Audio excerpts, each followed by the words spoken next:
beautiful afternoon. Good afternoon to everybody, or good evening. Happy to see you here, the Chattering Magpie, ready to read some more A World Away. Hello, gang. How are all of you doing? Hello. Nice to see you guys. It's been a while. And yeah, but I am so excited. You guys, I'm a little kind of burnt out right now. I will not lie. I have been very hard at work in the past couple of days. And then I would have been working this morning, except I had a dentist appointment, and that always kind of like messes up my groove. But anyway, I am here. I am excited. I took a small nap, and thank goodness I set my alarm clock, because otherwise I would have just slept right through the live, as it has happened before. So yay for alarm clocks. So hello everybody. Yeah, she would definitely never do that before. I already admitted it, that I already did it twice at least. I can admit to my mistakes, my silly mistakes. I'm a human. So we're gonna be reading today chapter 114. We're getting closer and closer to the end, you guys. And guess what? I have updated on AO3. Turns out that it's not gonna be a total of 116 chapters. It's gonna be 117, just because of reasons. So hooray for the next chapter. Yeah. I knew it. Yep. Yeah, it's all my well-laid plans all just gone down the drain. Boo-hoo. But it won't throw us off schedule for too much, because I was talking to the gang here, and we have planned Anne of Green Gables after we're done. Yes, we're gonna put our grandiose plans from kind of Monte Cristo, just gonna push it back a little bit, just so we can coincide the reading of Anne of Green Gables with the anime. It should be okay, I think. It's not a very long book. It's around the same length as, I think, the Blue Castle. So I think the Blue Castle was like 13 sessions, if I don't recall incorrectly. If I recall correctly, it'll be around 13 sessions. So we'll start reading that in about 3 sessions. So yeah, but first we have to finish A World Away. All right, let me just first say hello to the gang over on YouTube, who happen to be, for the most part, the people here on this call. So as we wait for more people to join, I'm gonna say hello to Teal, who was first. Congratulations, Teal. Says where there's a world, there's a way. Teal. I get it. That was perfect. Thank you, Teal, for such a good pun. Also, we had Yukihime, who says woohoo. Patrick, who said boo. Hirami, who says hello. And Teal says, speaking of which, Monte Cristo also has 100. Really? It also has. It was meant to be. It was meant to be. Okay, I will not deviate from 117 now. It'll be 117 or bust. Okay, so yes.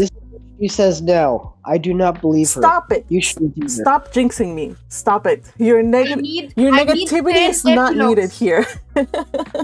What is that? I need 10 epilogues. Maybe I'll do like a little spin-off, but okay, so my next fanfic that I have planned, it kind of picks up like 20 years later, maybe.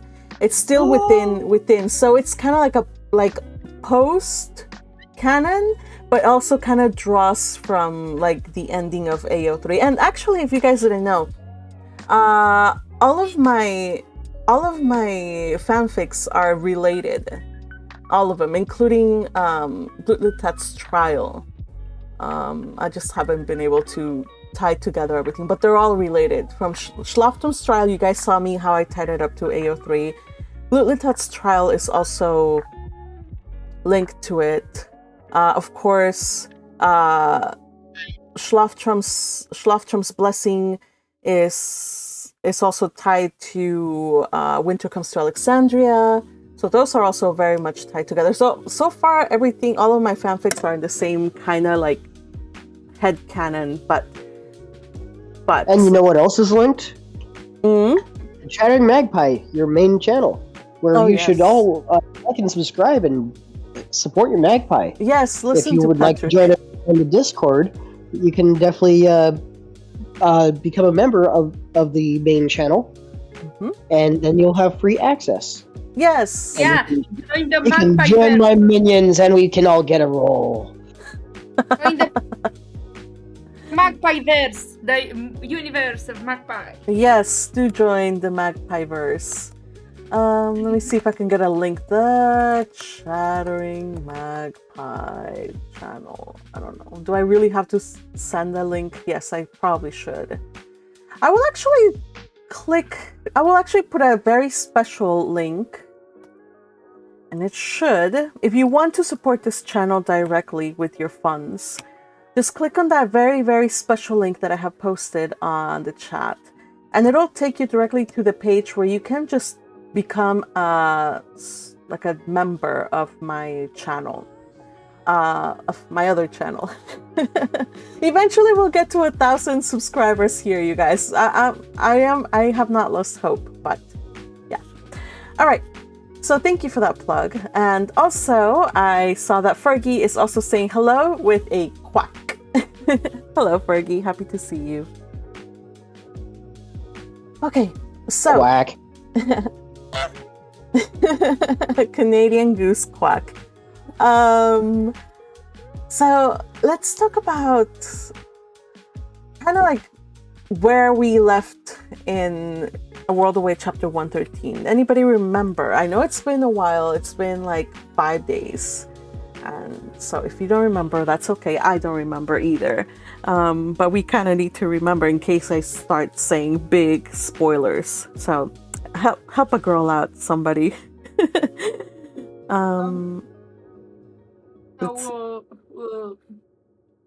Hold on. I'm getting to it, you guys. I promise I am. Okay, 113 was The Promise Part 2. Oh, The Promise Part 2. So somebody promised another person something.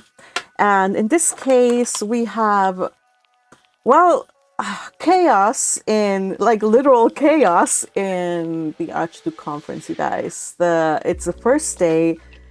Sigiswald has appeared with backers saying that he is going to be the new Zent. Eglantine is taken away for safety, except that in that safety she got... And you killed my queen! Yes, I was thinking of you when I did it, and I got great delight and pleasure out of it. So Eglantine is, dead.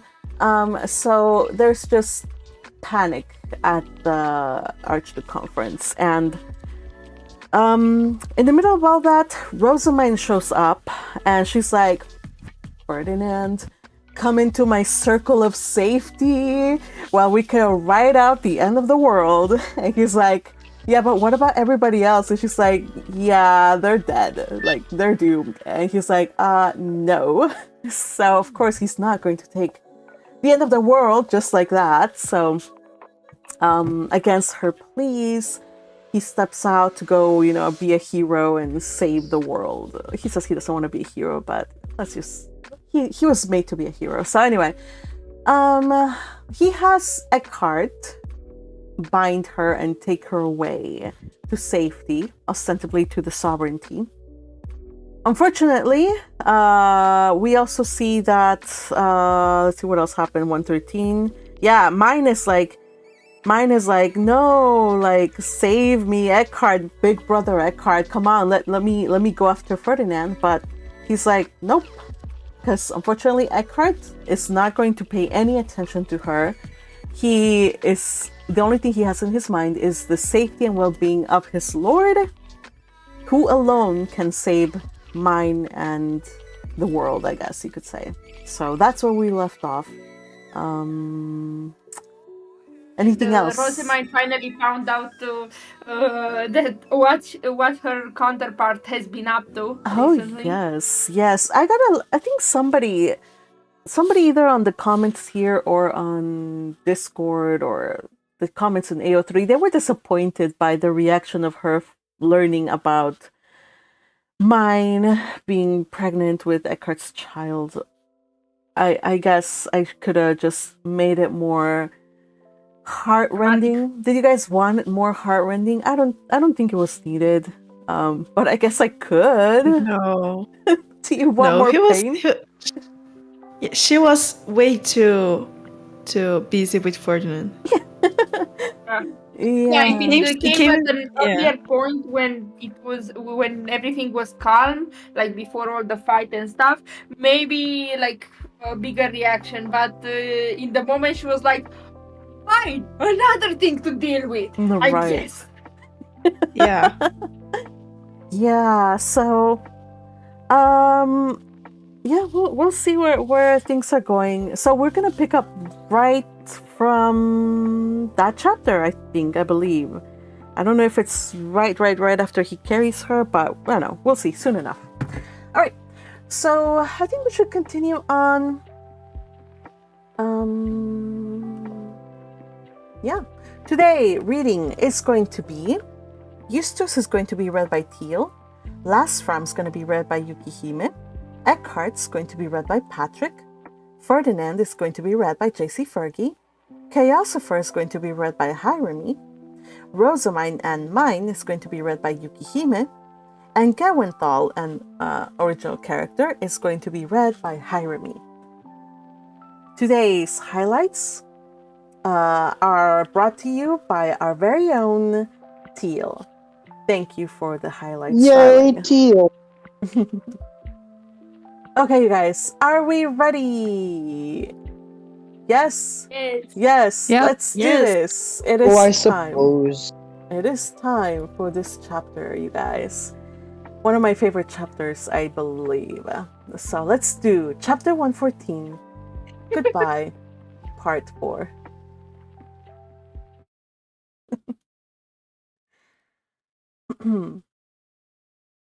One year ago, Ehrenfest.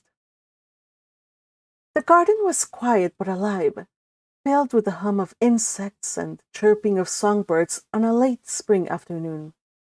Eustace and Lastfram sat in the newly constructed gazebo beside the reflecting pool, taking refuge in the agreeable shade as they sorted through orders for the furnishings of young Myne's soon-to-be home.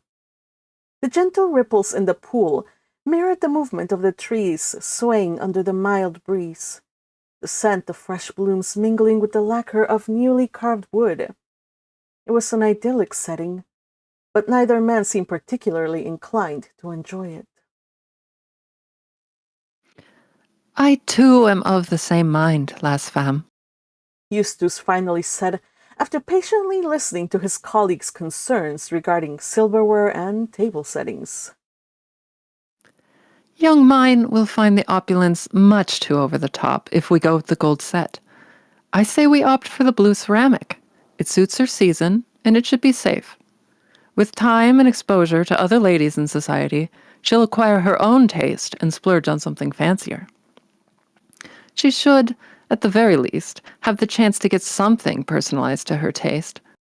Lastfram nodded in relief. Lord Ferdinand was adamant that she should have only the very best. He even instructed me to contact the Archduke's artisans, but I'm glad you agree.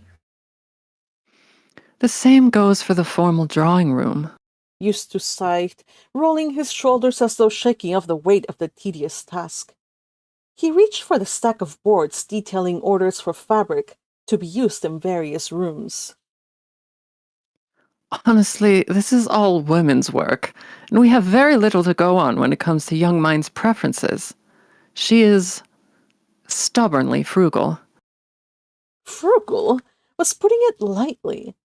Myne was the kind of person who reused the furniture left behind by the previous occupant of her rooms without a second thought. Even her eating utensils had belonged to the former orphanage director. Though she had more than enough funds to refurbish her and her attendants' rooms 10 times over, she seemed indifferent to the idea of replacing what wasn't broken or damaged. Lasfam again nodded, his brow ever slightly furrowed this time. Lord Ferdinand said, I know. Only the very best. Eustace said, waving his hand dismissively. But young Myne is in a peculiar position. Not a noble, yet one can't just think of her as a mere commoner. She'll be living in a med-noble's house, but she'll be the concubine of a particularly eligible and high-born archnoble. She must not be looked down upon, yet must be careful that she doesn't flaunt her fortune, especially to archnobles of other factions. She must exude an air of elegance, yet she must also not appear like she's trying to be above her station. We must be mindful of taste. Too much ostentation and... Lasfam nodded for a third time, impatience now audible in his reply.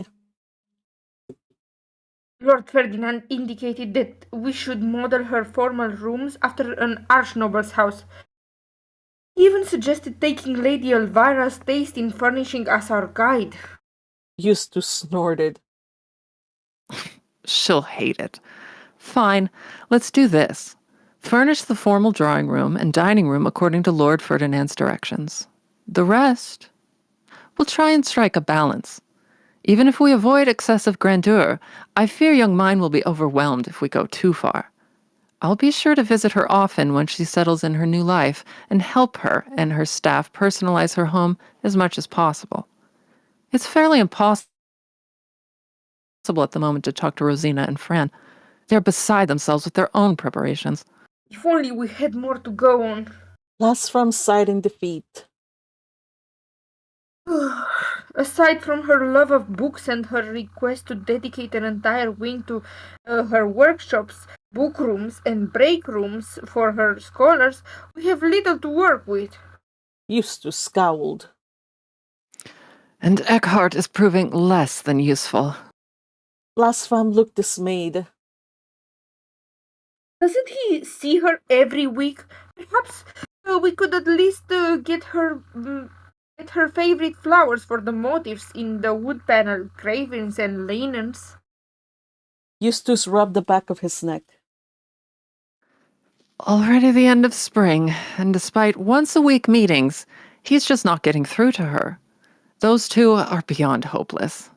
It makes the alternative of me adopting her far more agreeable than forcing two people with no chemistry or interest in each other to sit through tea once a week. He perked up, glancing over the garden path. Oh, speaking of, he's here. At last. Eckhart approached with a scowl, his winged wolf high beast vanishing as he dismissed it. His posture was stiff, his movements curt. You're late, Eustace said, pointing an accusatory finger as Eckhart sat on the other available seat around the gazebo's table. We've already approved the craftsman's work, decided on the chandeliers, and left the topiary decisions to the head gardener. Look, a winged lion of all things. You should have been there to reprimand him for not making it a winged wolf to guard young Myne's private retreat. Eckhart shrugged. It could be a winged grunt for all I care. A lion's fine. Noble creature of the meta. Noble creature, the symbol of Ehrenfest. That ties her to her benefactor, Lord Ferdinand. I see no problem with that. Yes, but you are to be her Dark Lord. Could you at least bring yourself to care a little more? Eustace pressed. Lasfam and I are in over our heads with furbishing an entire estate. Do you know how hard it is? The least you could do is say, "You're doing amazing," or "You two are definitely Lord Ferdinand's best, most trustworthy, and hardworking retainers." Eckhart scoffed, then gave out a humorless laugh.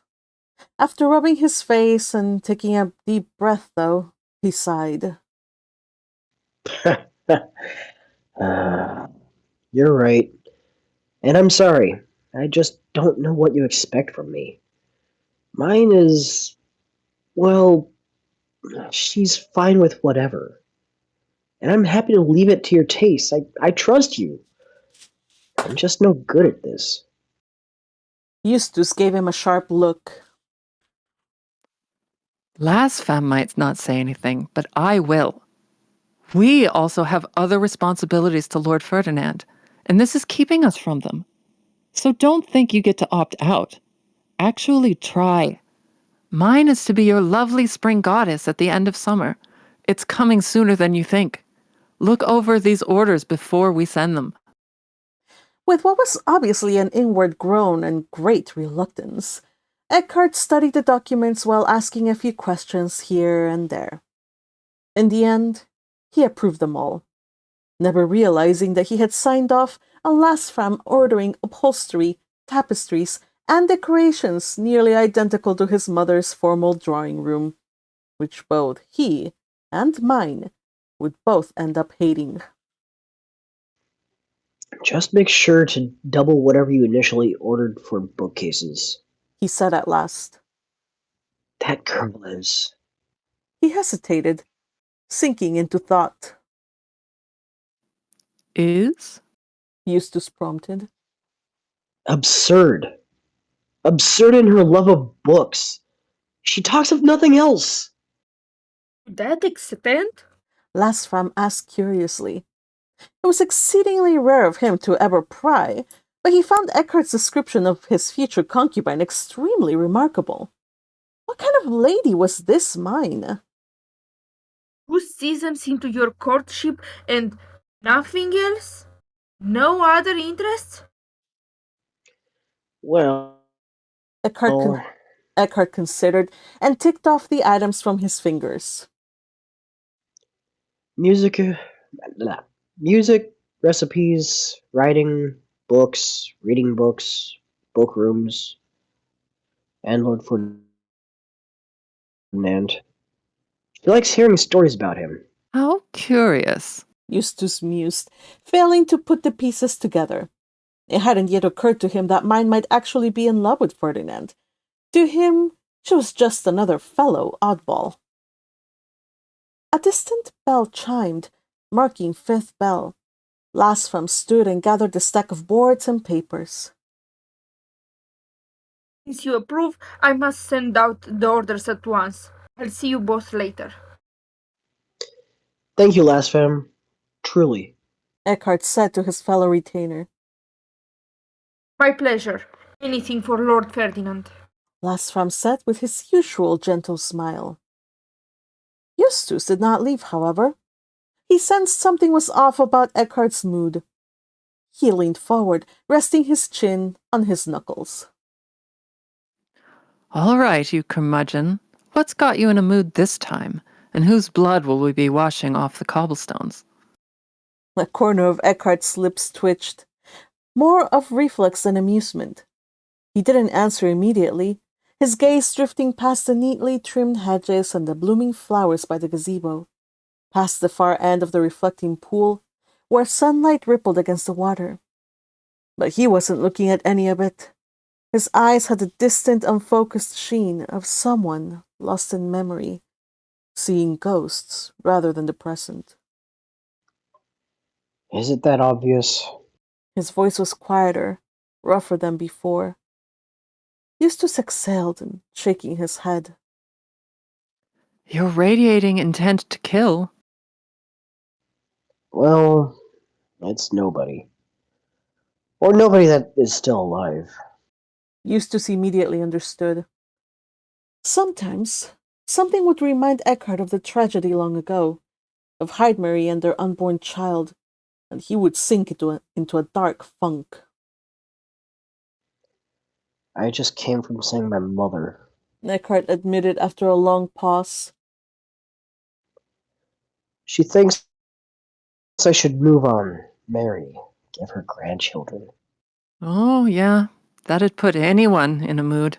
Eustace nodded knowingly, sympathizing with his friend.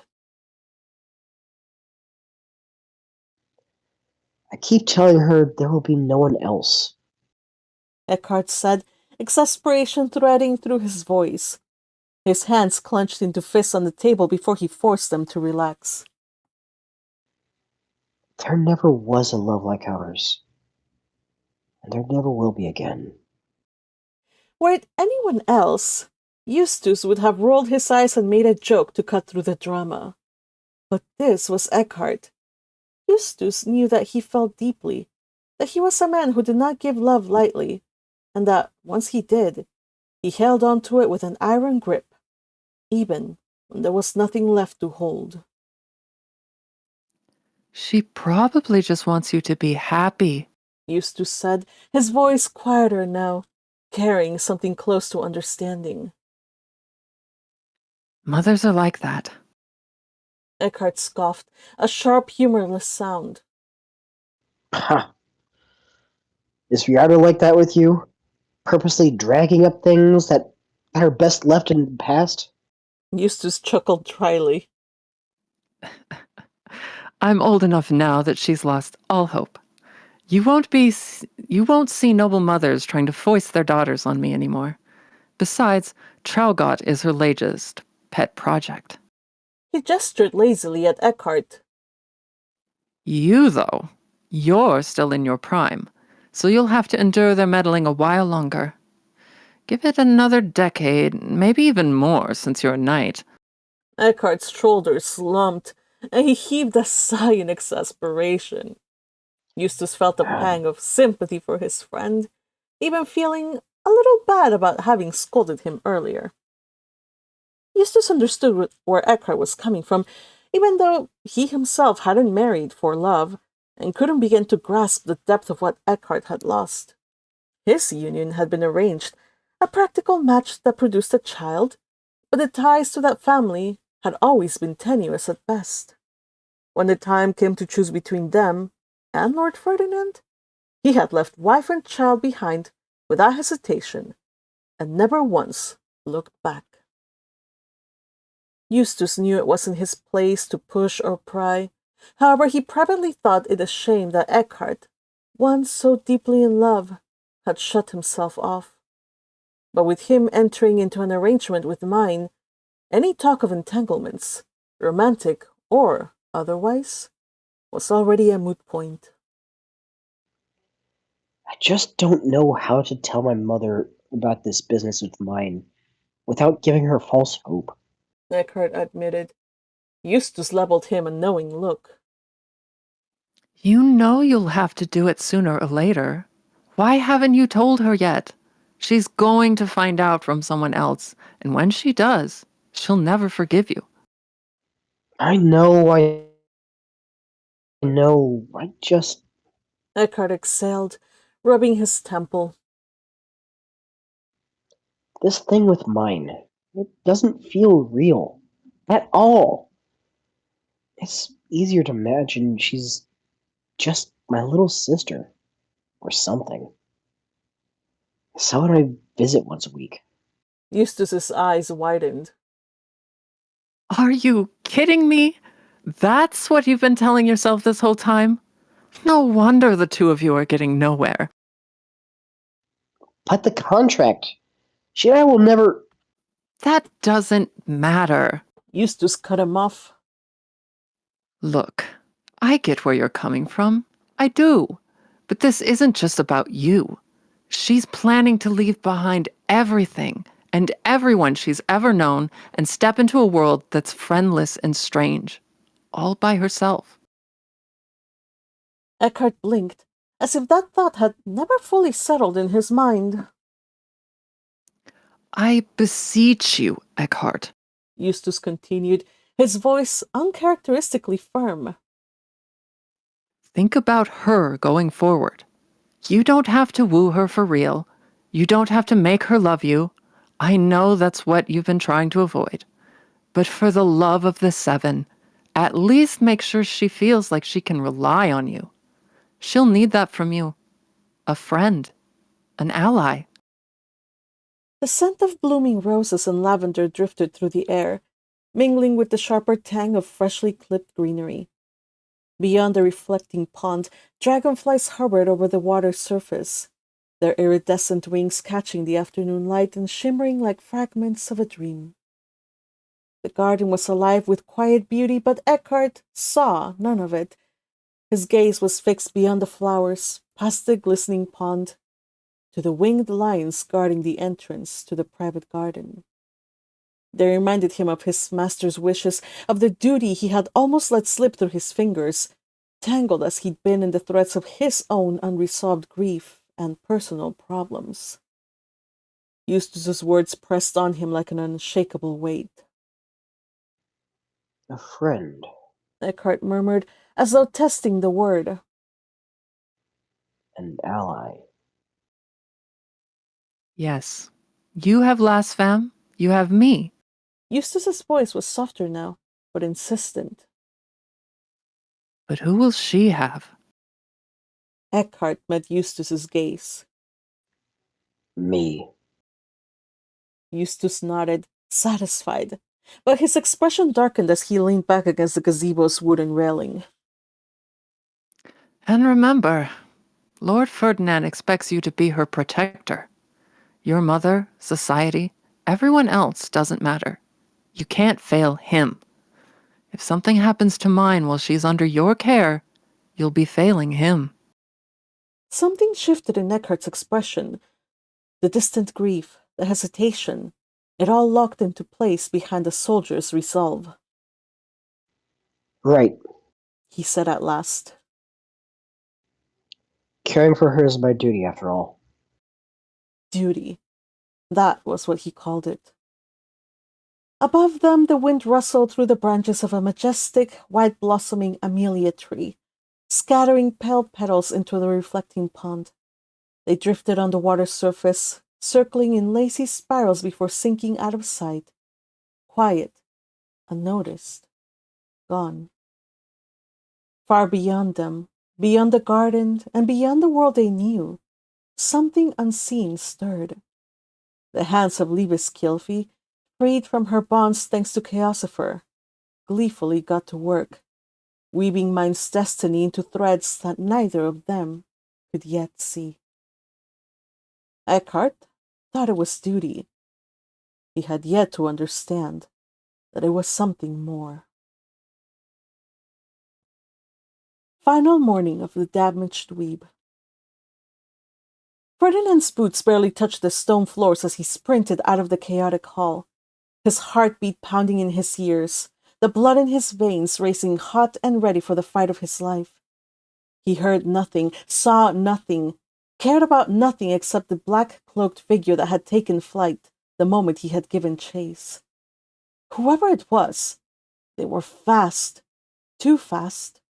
He almost wished he could summon his high beast to chase after them, but the corridors and colonnade-lined passages hindered him. Gritting his teeth, Ferdinand forced himself to run faster, his white high bishop's robes billowing behind him like wings.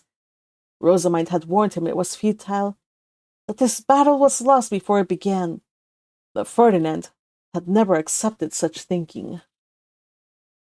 I do not fight battles that I intend to lose. The dark figure slipped from sight for a heartbeat, but the overwhelming pressure in the air revealed their location. As he burst into the open, Ferdinand's gaze snapped skyward. And there they were, streaking through the heavens, a wraith against the endless blue. Whatever they were, they flew as if the very sky bent to their will. Without hesitation, Ferdinand summoned his high beast and gave chase, powerful wing beats propelling him upward. Once within range, his staff morphed into a bow. He knocked an arrow and loosened it skyward. Mid-air, it multiplied and split into a deadly volley aimed directly at his target. The figure weaved madly through the air without once looking back. It evaded each projectile with preternatural grace before banking a hard right turn and diving downward. Ferdinand followed, summoning a spear and hurling it with perfect aim, only to watch it pass through the figure like smoke before striking the ground below in an explosive burst of mana. A chuckle floated back to him through the air as the figure turned, their hood slipping just enough to reveal glowing, impossible human eyes. It took every ounce of Ferdinand's will not to turn away. My, Are we too persistent? The voice carried on the wind, melodious and amused even as they continued their free fall toward the ground. Such dedication to a lost cause. Ferdinand answered by hurling an explosive magic tool at them. Another failure as the creature deflected his attack with a casual flick of their hand, as if swatting away an insect. He heard the tool explode somewhere below them, followed by the rumble of a collapsing building. He hoped that Eckhart and Rosamine would have made it safely back to the Sovereignty Temple, but he couldn't let himself be distracted for too long, for soon the magical protection charms adorning Ferdinand's robes clinked faintly as the creature cast a spell that transformed the air into daggers of violet light. Ferdinand barely had time to react, twisting his body and rolling his high beast mid-air to avoid the worst of it. Still, several found their mark, each impact depleting his defensive charms. Once more the dark figure soared upward, and Ferdinand chased after its mad ascent to the sky. He gulped down a potion as he flew upwards, and began to pray. Regular weapons were useless. The time had come for the ultimate weapon. O mighty and supreme God of darkness, who rules thy endless skies. Ferdinand began as the gap between him and the creature narrowed. The Father of the whole wide world, heed my call and grant me thy holy power. Rend thy evil that stepped out of line, and bless my weapon with the power to steal mana from evil, all of the mana which is yours by right. Higher and higher he soared after the creature, so high his lungs burned for air. Yet still the figure ascended. And then it turned. Oh, do you really think you can stop me? Ferdinand answered with his bow. The darkness-blessed arrow flew swift and true. This time it struck. For a heartbeat, the world stilled, and then agony erupted. A ragged gasp tore from Ferdinand's throat as his body ceased, convulsing with a pain so pure, so absolute, it turned his very soul inside out. This was no ordinary foe. The arrow blessed by the god of darkness was meant to steal mana, and it was, except this was no ordinary mana. It siphoned into his veins and surged through him, an ancient force that started off coiling like black smoke in a slow, sensuous caress before sinking its claws into his mind. His vision fractured, splintering into incomprehensible colors. A deafening cacophony exploded inside his skull, an orchestra of maddening, discordant tones that threatened to shatter him from within. So loud he thought his eardrums would burst. Each sensation multiplied 1,000-fold as every sensory receptor in his skin shot off a signal to his brain. Fire and ice warred beneath his skin, and every nerve lay exposed and raw. Every drop of moisture in his body began evaporating in heat 1,000 times hotter than the sun. His flesh shrunk against his bones as something vast and unknowable consumed him. He was unraveling, dissolving into the ether in the face of such power. And at the center, her, gripping the arrow he'd shot at her in her hand. Lucifer! His voice was a hoarse whisper, the name tasting like poison on his tongue. Not merely an inhuman creature, not merely a powerful opponent, a goddess of chaos had come to play. She stood before him, wreathed in shadows, eyes aglow with the cruel joy of destruction. She was basking in the anticipation of what was to come, ready to drink in the world, his world's ruin. His sight focused just enough for him to see beyond her, to see the abyss stretching endlessly behind her, swallowing light, swallowing time, swallowing entire realities. He saw the end of everything, not just of Jürgenschmidt, but of countless other realities, all flaring brightly before fading into nothingness. Nothing, not even his worst nightmares, could have prepared him for something like this, and he understood with cold, soul-crushing certainty that no mortal was ever meant to witness this sight. He heard her delighted chuckle and felt her draw him closer. Blinking, he saw her, standing tall in unrelieved black. A dark blade that trailed dark smoke materialized in her free hand. He knew what she meant to do with it. Through unimaginable pain, through the chaos curling around him, Ferdinand forced his body to move. His lips parted. His voice was hoarse, barely audible. The dark arrow in her hand dissipated, and he found himself blinking at the bright light of daylight once more. The change was jarring and disorienting, but he forced himself to ignore it all and summoned the sword of Everglebe in the blink of an eye. Thankfully, Ferdinand was so full of divine mana that there was no downtime between summoning it and waiting for it to be filled with enough mana to strike. The instant that it appeared, it was bellowing frost off its glowing blade.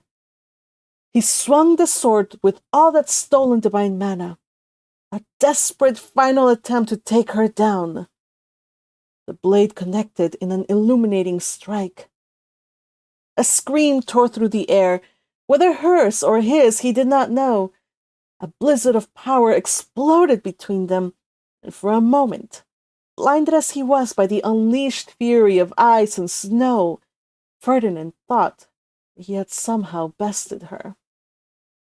Then he heard her laugh. The sound was as unwelcome and grating as scraping ice. Oh, Ferdinand, Her voice rang out in elation. you never disappoint. And this playground that your precious Rosamine created for your sake is absolutely delightful. He was too drained of mana to reply. It took everything in him to remain alert and not pass out and fall from his seat. So when he saw the dark energy crackle at her fingertips, he had no time to react as she held up a sphere, a terrible, pulsing orb of inky darkness. I like you, She said.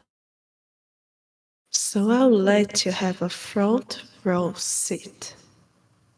There was no elegance to her movements now. She was like a child possessed by a thirst for destruction as she flung the dark orb downward.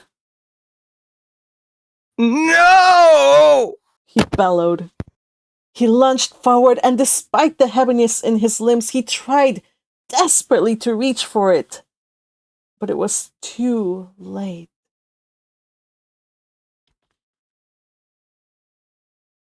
Eckhart strode purposely through the hallways. He took a moment to adjust the weight of his wiggling burden over his shoulder before continuing on his way. She was bound, her body held fast by strong cords, but she had not stopped struggling. Even now, even after all that had transpired, she fought. Put me down! She demanded, her voice raw with desperation. Eckhart, please! You don't understand what you're doing! He should have gagged her, but he was determined to ignore her now, just as he ignored the scholars and knights fleeing past him, some running from battle, others toward it. His goal was a teleportation chamber. As he marched onward, his thoughts turned to Eustace, imagining how he would wrap his hands about the man's throat the moment they transferred over, demanding to know why he had so blatantly disregarded their master's explicit orders. If not for this wretched mission, he would be where he belonged, at Ferdinand's side, fighting as a loyal guard knight should. Once his burden was safely delivered into Eustace's care, he would return immediately and rejoin his lord in battle. He was ready, eager even, to cut down anyone who dared to stand in his way. He was in a foul mood already, so when a voice, venomous and all too familiar, cut through the air, Eckhart was ready for a fight. Well, well, a dog of Ferdinand, slicking away in the chaos. Gowenthal of Immerdink, pretentious and proudful, wearing a monocle through which he liked to look at others with disdain. He was one of Ferdinand's many enemies, a noble who despised and envied Eckhart's lord with a passion that had festered since Ferdinand's arrival to the sovereignty. He stood before Eckhart now, a twisted smirk on his lips, eyes gleaming with malice. I knew I would find a rat skittering away. Gowenthal sneered. Did you think you could escape, Eckhart? That you could simply run? Eckhart did not have time for this. The teleportation chamber was just ahead. He tightened his grip on Rosamine before lowering her carefully to the floor. Stay put. The absurdity of the order wasn't lost on him, given that she was bound in the very cords Ferdinand had personally designed to restrain even high mana royals and seal their stab, a masterful creation his lord had developed in anticipation of trouble from nobles whose power would render Eckhart's bands of light useless. The woman who wore Myne's face looked up at him. Her complexion was ashen, tears having carved glistening paths down her cheeks. For a heartbeat, Eckhart felt his resolve waver. Eckhart! Please! No, that's not mine. He turned away before she could finish, hardening his heart against her pleas. He faced Gowenthal, drawing his sword in a single, fluid motion. Get out of my way. He growled, but Gowenthal laughed and put away his monocle with a flourish. And let you scurry away? No, not when I can finally rid myself of Ferdinand's loyal mutt. At that, Eckhart snapped and lunged forward, summoning his weapon in one smooth motion. Their swords clashed, sparks of mana flaring in the dim corridor. His opponent's skill was competent, but predictable, and Eckhart swiftly pressed the advantage, aiming to end the fight quickly. And then, Gowenthal pulled free a weapon unlike any Eckhart had ever seen. A blade black as the abyss, yet glowing with a sickly sheen. Tendrils of dark smoke curled from its edges, distorting the very air around it, sending a primal shiver of dread down Eckhart's spine. Gowenthal attacked with a speed that caught Eckhart off guard. The dark blade sliced through the air with an eerie whisper.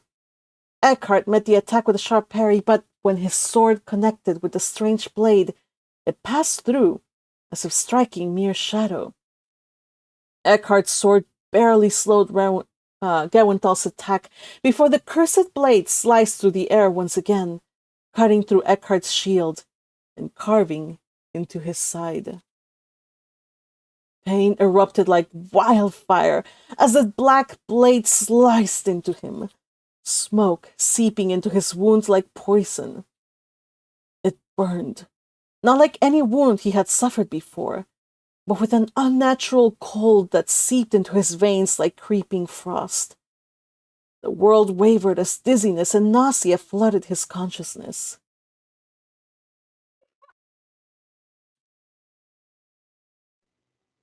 Art! Was that you, Yukihime? Yeah, I think I heard her that second time. Okay, sorry. Eckhart! A familiar scream barely penetrated the haze enveloping his mind, while Gewenthal's taunting laughter echoed in his ears. Mine? Is that you? What's wrong, Eckhart? Gewenthal leered, circling like a predator. Is it too much for you? Does your master need to come and save you? Maybe he'll come running when he hears you whimpering like a dog. Gritting his teeth, Eckhart fought through the confusion, his instincts taking over. He couldn't explain how, but somehow the pain in his side subsided and his limbs were strengthened. With a roar, he threw his blade at his opponent. Gewenthal raised his weapon once more to block, but this time Eckhart redirected his next strike, spinning his leg around and striking with brutal efficiency in spite of the pain burning at his side. His boot connected with the man's wrist, sending the black blade skidding across the floor. Gewenthal's eyes widened in shock. Taking advantage of that split second of confusion, Eckhart resummoned his stab and drove his sword forward, the blade shattering his opponent's face on armor in a flash and disappearing to the hilt in his enemy's chest. Gewenthal gasped, choked, then slumped lifelessly to the ground. Eckhart staggered, pressing a hand to his wound. The cut wasn't deep, but the smoke continued to writhe, spreading like a slow, insidious poison through him. His knees nearly buckled. Meanwhile, she was shouting something, pleading, but he ignored her. He had to keep going. With effort that sent fresh waves of pain through his body, he hoisted his burden again, staggering toward the teleportation chamber. He would complete his mission. He had to deliver her safely, otherwise he'd never be able to return to Lord Ferdinand's side where he belonged. His vision blurred once more, and what strength he'd had earlier left him. He fell heavily to his knees, the woman, who was not Myne, falling with a thud beside him. Eckhart pressed a hand to his side and saw that it wasn't blood seeping out of his side, but coils of black smoke carrying his very life force with it. Eckhart! The woman who wore Myne's likeness squirmed next to him. Let me help, please! He tried to respond, but found he couldn't move, let alone speak. His limbs had become leaden weights. The poison was winning its silent battle. His eyelids grew impossibly heavy, the darkness at the edges of his vision advancing like an unstoppable tide. Eckhart, wake up! Don't give up! You promised! Myne's voice rang in his head again with crystal clarity, momentarily dispelling the confusion. Myne. He opened his eyes and exhaled shakily. Saw the girl lying on her side facing him, her eyes, familiar yet also foreign to him, pleading with him to act. And so he reached out for the cords binding her hands. With trembling fingers and next to no energy, he was barely able to cut them loose. In an instant, Fultraina's wand was in her hands. Green light surged, warmth flooding his body as she purified the wound. His pain dulled. His mind began to clear. Yet sweat beaded on her forehead as she channeled everything she had into healing him, her face tight with concentration. He stared at her, this woman who wore Myne's face, but was not Myne. A different person entirely, someone vastly more powerful than he had anticipated. Someone Lord Ferdinand had chosen, had loved, had risked everything to protect. A woman who happened to share the exact likeness of Myne. It defied logic, but then again, nothing was making sense lately. The healing warmth spread through him, temporarily chasing back the terrible cold, yet even as his vision cleared, he watched the black smoke continue to rise from his wound, undiminished by her efforts. He knew what it meant. A bitter smile ghosted across his lips. It won't work. He rasped. It will never heal. Don't underestimate me! She snapped angrily, pushing more mana into him. He felt the burning begin to lessen further, the jagged edges of the pain growing softer, less defined. He exhaled sharply in surprise. Perhaps she really could. But then an explosion shook the building. The surroundings trembled violently for a moment, while white dust rained from the ceiling. Her head snapped up, the color draining from her face as distant screams echoed through the corridors. It's here. She whispered, the bleak expression in her eyes. The bleak expression in her eyes as her gaze met his made Eckhart's heart drop. He swallowed thickly. Tell me the truth. He demanded, his voice barely more than a hoarse whisper. Can this world be saved? She hesitated, conflict visible in her expression. Then, with profound sorrow darkening her golden eyes, she whispered. No. His breath hitched, and he was almost overwhelmed by the bleak despair of that single, devastating word. Still, he clung on to the hope that maybe not all was lost. But Lord Ferdinand, can he be saved? Her answer was immediate. Yes. A trembling exhale escaped from his lips. The best he could hope for now was that his master might still be able to do something for Myne, and in order for that to happen, he would need this girl's help. Giving up on life, on the life he had so looked forward to sharing with the woman he loved, was a devastating blow. One would have thought he'd be used to it by now, but it hurt as much as the first time. He closed his eyes, suddenly overwhelmed by images of Myne. His Myne. The woman who was waiting faithfully for his return, who would now wait forever. Their unborn child, the new life growing within her that would never know its father. The future they had planned, the family they were to have built together. The fields, glades, and meadows of flowers he had promised to give her were now nothing but dust and ashes. I'm sorry. He whispered, voice cracking.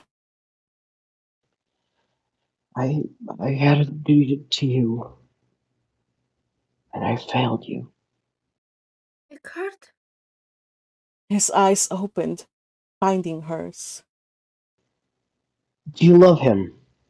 She stared at him, clearly startled by the unexpected question. The surprise quickly transformed into something else, a fierce, unwavering determination. It was as if she had made it her life's goal to find the answer to that question, and she had found her answer at last, waiting and ready at the tip of her tongue. Was you live long for Genduldu? She replied, invoking the ancient god whose eternal love was woven into the very fabric of their world's mythology. A smile touched his lips as he gently pushed her hands away from his side. The bright green light of her magic faded, and the pain returned with merciless intensity. But he paid it no mind now. It belonged to a body that he would soon leave behind. Then I leave it to you. I can't be saved. But I can't save the ones I love. He said quietly. But he can. So don't fail me. Don't fail him. Rosamond stood, her eyes brimming with tears as she looked down at him, apologetic for being unable to do more. Yet her clenched fist betrayed a fierce and solemn resolve, and in her eyes a steely glint reassured Eckhart that he had made the right choice. He could trust her with this.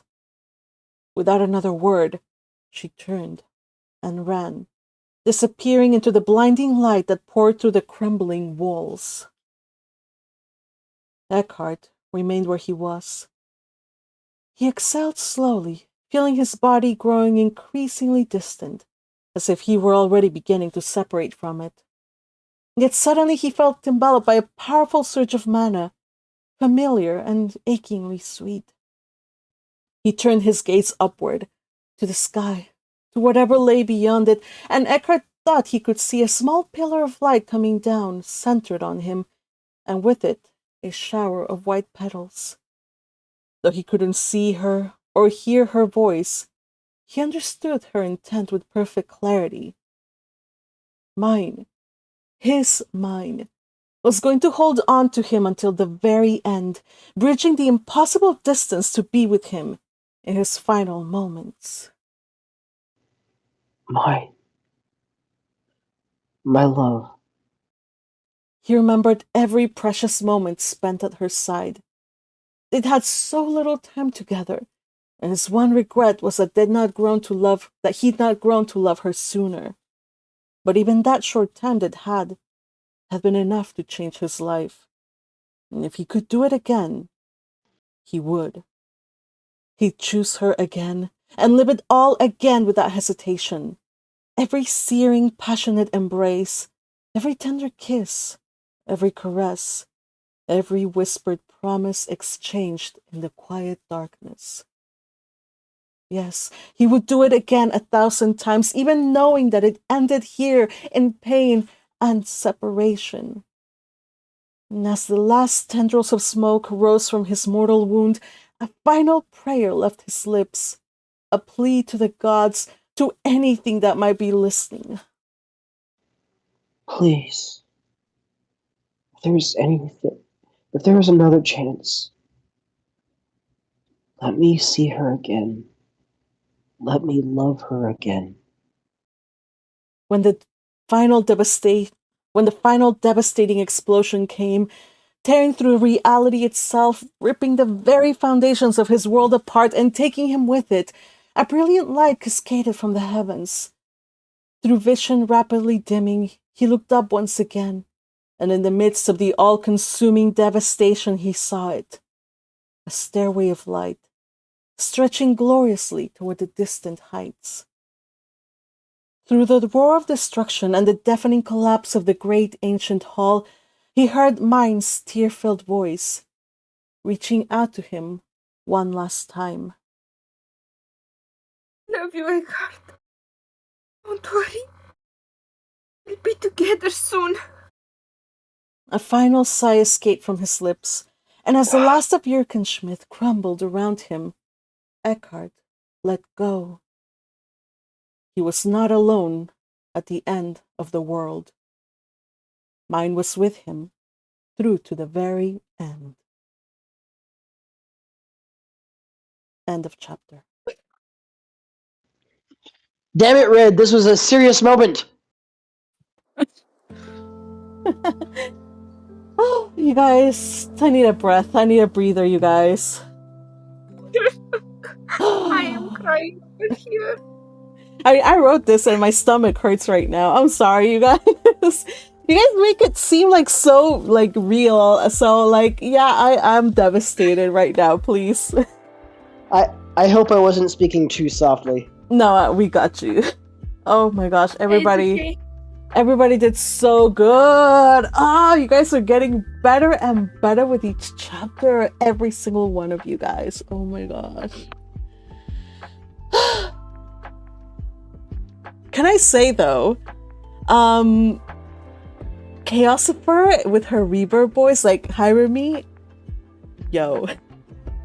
Oh, the Hirami, that was you started it last time, but yeah, I can't give you enough praise for that. That was awesome. Right. You're Thank you. You're the voice of Chaosifer now. Yep. Oh my So god. good at being Now I evil. see. Right? Yeah, now I see how Noemis feels when she voices Deathling. Detlin, right? You're like just Yeah. step into her shoes. Oh man. But don't let it corrupt you. Don't let it corrupt you. Yeah, should we be worried? Right? We don't have enough content on her so I can be fully corrupted. So I Yeah. have already corrupted her, so yeah. Hmm. So, and we also had Fergie doing Ferdinand. Yo, like, I don't know. This was a difficult role, I believe, because you had to like do like when you're possessed with like unnatural pain. So you came up with like a really hoarse and kind of like dying whisper. It was like really like I got goosebumps. So good job, Fergie, doing that. And then the final scream. No. Yeah, Ferdinand as Fergie. Yeah. Good stuff. Good stuff. Thank you. Yeah, I also got the goosebumps. Oh my Mhm. god. Patrick, how are you feeling now that you are dead? Well, surprisingly good. Well, you He did killed really his good reading that. queen. Very Yeah. good reading His that. queen is dead. Now he's dead. Scream. Yes. First you kill my queen, and now you kill me. What the hell? That was okay. So killing you was absolutely already in the. So don't take it personally because it was already part of the plan. So I saw this as a tragedy in the making. Mm. So yeah, unfortunately, because I said what I said, you guys, no character is safe. So let's see who is the next one to go. I Will do it be Ferdinand? I cannot say who. I am not allowed to say. But yeah, so I like Teo's comment. Says, "Good night, sweet prince, and flights of angels sing thee to thy rest. In every universe, Eckhart is a real one." Oh yes. Yeah. Always faithful to the very, very end. Oh man. So yeah, Murder Doggo's gone. What Anyway. breaks me is that he didn't even have the chance to see the child. Yeah. Yeah, the baby's gonna be born in the summer, so it's still a little bit away. And he had promised Myne that he was going to like be there for her when the time came. So it's I don't even know. It's not even a double whammy. It's like a triple whammy. It's so sad, you guys, because it's worse than that because at this point I'm thinking that Eckhart is cursed because he finally has love and he's finally going to start that family that he lost when Highbury died. Mm-hmm. And now he's dying before he can even welcome his own child. Yeah, we need a reality, like we need a fanfic where he lives to see his child, like he raises the child, maybe like he sees the child go to college or like go to Royal Academy or something. Just we need to see his child grow up in some reality. So but it's not in this one, you guys. Sorry. Yeah. Epilogue. So we have the first part of the chapter. So as you guys noticed in the previous chapters, I kind of go back a little bit. I always go back a little bit to the past. So in this one, we went back a full year. And I think this is the last of those flashbacks. But I always like to remind you of some of the stuff that happened in the first chapters. In this case, I'm glad that I think Yukihime noted it on the chat about not the ugly, but the furniture that looks too much like his mother's drawing room. And it's especially funny when Myne and Eckhart finally get along, and they're like, you know what? We should change this room because it's reminding me of Elvira's room, right? It feels like she's gonna yell at us or something. Right. So they basically that was like the one room in the entire house where they basically were like, yeah, we're not gonna do nothing here. Like they just like never used that room at all for anything. So that's why because of that room, she made like the upstairs blue room that was just for them. But yeah, like used to said, he needed to have known a little bit more about Myne. And meanwhile, Eckhart kind of slacked off because he was not really taking this assignment seriously. He was just gonna go see the girl, give her some flowers or whatever. So it wasn't until almost the beginning of summer that he finally started taking his job seriously. Yeah, I really like the flashback that you did at the beginning, because I remember reading that mine narrating as like, oh, we met every week and that's it, nothing's happening. And then things start changing as Eckhart became more concerned about her, more looking out for her more, and everything developed after that. And this flashback shows that it's not like out of nowhere. It was a process of thinking and maturing. Yeah, and thank goodness for Eustace. By the way, that was a great Eustace you read, Teal. Oh, thank you. Yeah, you nailed the right balance of like being like kind of like a light-hearted fellow, but who has like some, has some truths to tell. So you got it. You nailed it perfectly. I don't know. Eustace has always been one of my favorites too. So Eustace's enigmatic character has never been something that struck me as easy to emulate. Yeah, like he can be like a clown, but watch out, because that clown is ready and willing to stab you in the head the moment you cross his master, poison you, drug you at a moment's notice, or without warning. I love his reply, like very casually. So, do we need to wash any blood off the cobblestone now? Whose blood? Yeah, whose blood? So there's blood on the cobblestones. He was convinced of that.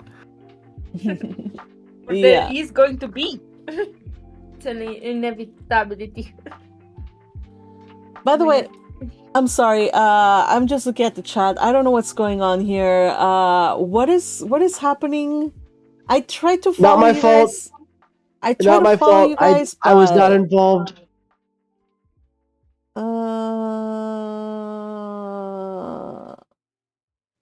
Okay, I don't know what's going on.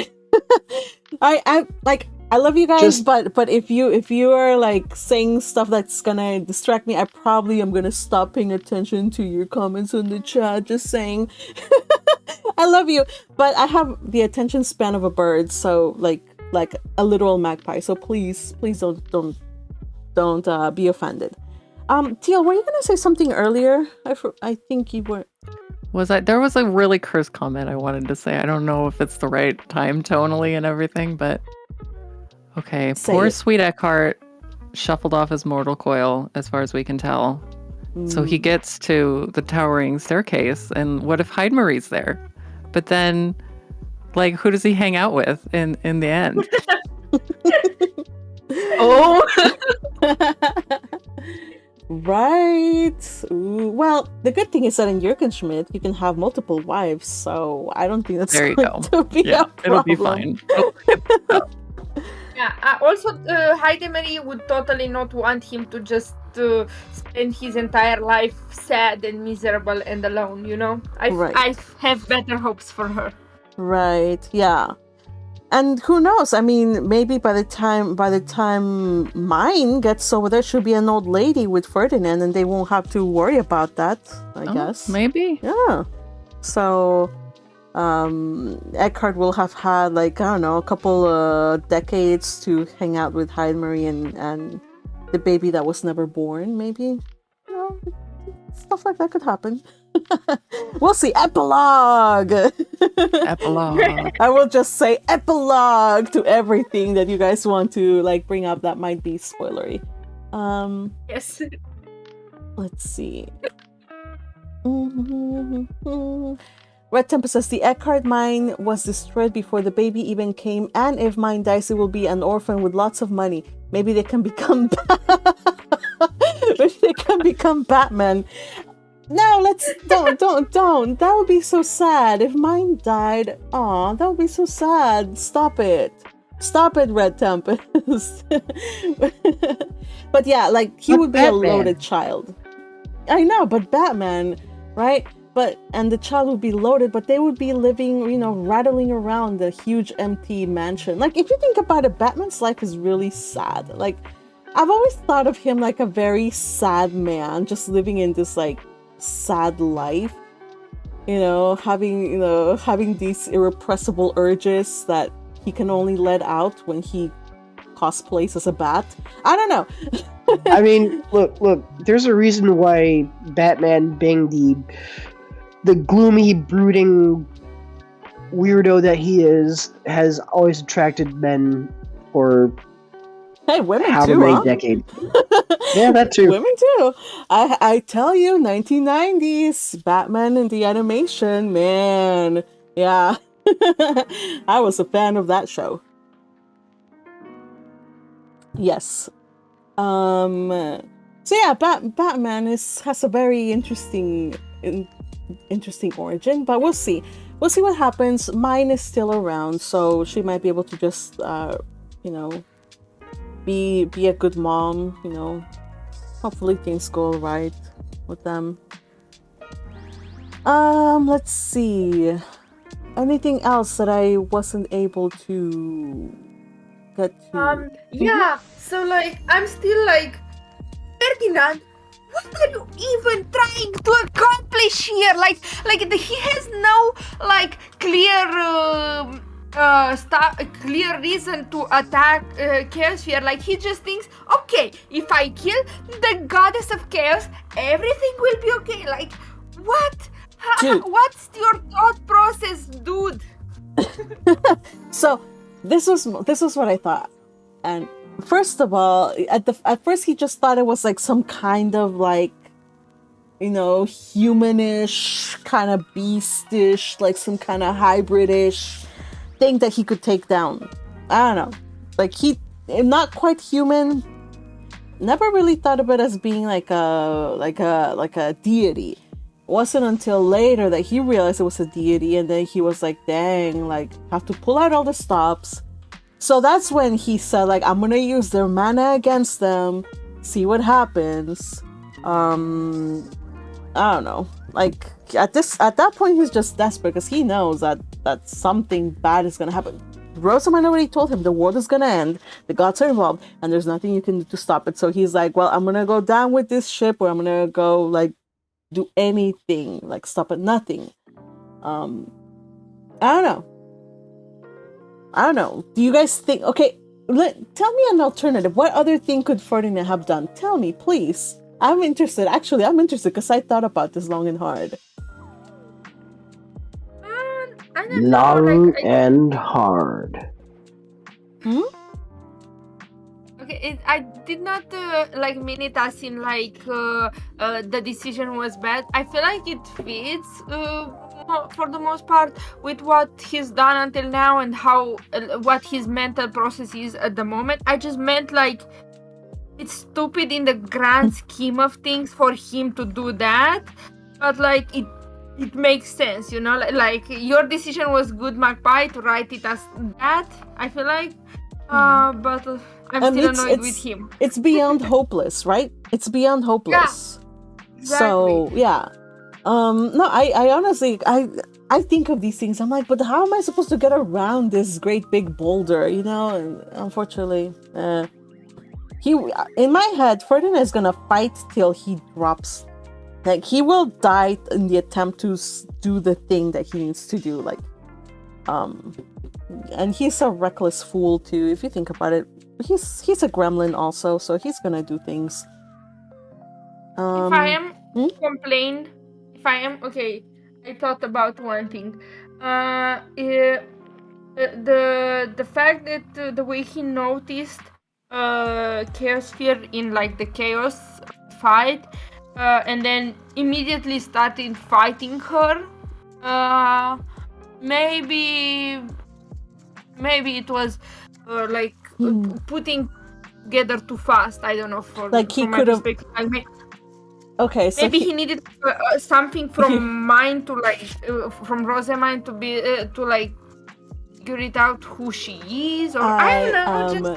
So glad you're bringing this up because I thought about this too. It was not normal that he was able to pinpoint her out, and that she fled the moment that he started following. Like she was just killing people left and right. It was only until he started walking toward her that she started running. Don't you think that Chaosifer might have intended for that chase to happen? Remember, Yeah. in her conversation with Myne, she really enjoyed how Ferdinand went at it against the gods, and she wanted to have a little fun herself. So, Mm. I confirm it. Chaosifer was baiting him and playing with him all along. Now, whether she like manipulated his mind or not, I'll leave that to you guys to decide later. But Chaosifer was playing around, and she meant for all of that to happen. She was very amused. Yeah, she got her like money's that. worth. She left 5-star reviews. Nice world end. Would do it again. 10 out of 10. Right. All right. I wonder if the gods here take shape as the type of person they portray. So, like, if Chaosifer was acting like a child, if her looks would be more childlike as well. Probably. Another thing to note about this weeb is usually gods can't materialize like the way that Chaosifer has. Like, remember when like they have to possess somebody else, right? To show up in the physical world, right? Like we see in Hannelore. Yeah, we definitely see that with both Meshinora and Dragunor. Yeah. So we have that happen in here too, or we would have that happen here too, except that this world is fraying, so like all the laws are kind of like she can bend them at her will. So she kind of just like pulled up, kind of like made herself she went into a mortal coil, and whether she made it herself or she possessed somebody else, you guys can imagine it. But what's guys, up? imagine her. Okay, hear me out. Possessing Eglantine's dead body. Stop it! Oh my gosh, that's just bad. Why would you do that? Even I would not. Stop it, Yukihime. But no. to distract us from that grisly thought, we finally have a name for the vigilante alter ego of Myne and Eckhart's child, Grunman. Grunman. Grunman will bring fear to all evildoers, says Red Tempest. We need a fanfic of this now, lol, and he can use all his wealth to take over too. You write it. You write the Grunman fanfic. Go ahead, write the crossover. Do the things you need to do. Work together on this. It's not as easy as it sounds. Oh, Teal, hello there. How are you? How is chapter 3 coming along? As well. Why you gotta call her out like that, Magpie? It's worse than you probably even think. So. Oh no! Do you need help workshopping it? Maybe. I don't know. I just can't put finger to keyboard, I guess, to pen to paper. Oh, well, maybe you should just like talk into your phone and do like voice to text, maybe? Maybe. Well, let me know at any point. I'm almost done with this one, so yeah. I'll be a proper. I'm gonna be so glad, you guys, when I finish this one. I've never written anything so long. The fanfic right now is 370 something thousand words, and it's gonna be done in one chapter. So I'm so proud of myself. So I will be your senpai. I will be your senpai. Just wait for me for about a week, because that's when I'm gonna be releasing the last one. All right, you guys. Sure. Last one, sure. Yes. I think that we have covered most talking points about this, right? Right. And unless there's something else that I forget that I wasn't able to mention. Oh, another thing. Just one final thing. We got a little bit of Myne showing up all of a sudden while Eckhart was battling Goenthal. and she stayed with him all the way through. So it's a good thing that she has his name, because if she hadn't had his name, that would not have been possible. So that's also I good. think we should stop for now and leave it for the day after tomorrow, Mapai. Yes. I know exactly why. All right, you guys, if you want to know more, then join us on Friday, where I shall be reading. We shall be reading. I'll be narrating. We shall be reading the next chapter. Today, reading chapter 114, doing a stellar job. Everybody did. Bravo to all of you. Today's people who read was Teal, read Eustace, Yukihime read Lasfram and Rosamine/Myne, Patrick read Eckhart, Fergie read Ferdinand, and Hirami read Chaosopher and Gewenthal. And this chapter was highlighted by Hirami. No, Teal. Sorry, Teal. That's okay. I get confused. I'm sorry. Thank you so much, you guys. I hope that you join us on Friday. I think it'll be around noonish, so it'll be a good. Well, I think it's good. You might not think so, but it's a good chapter, I think. So join us then, okay? Say goodbye again. We are so ready for dinner now. I am ready for dinner. Bye, everybody. Bye. Bye-bye. Bye. Adios. Auf Wiedersehen. Bye.